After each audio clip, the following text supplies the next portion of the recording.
Hello everybody, question number 19. This question is about how many atoms remains after 1 minute.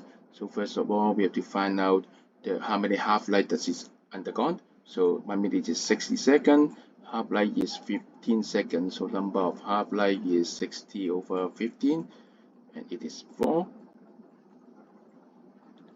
So the number of particle remains will be original one, 4 times 10 to the power 22. And multiplied by 1/2 to the power n, which is 4. Look at this factor, this is a 1 over 16. So put it in the calculator, cancel it out, 1/4, okay. So 1 over 4 is 0.25, so it's 0.25 times 10 to the power 22.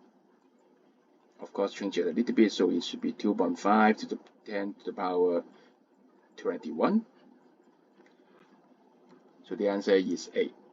Thank you.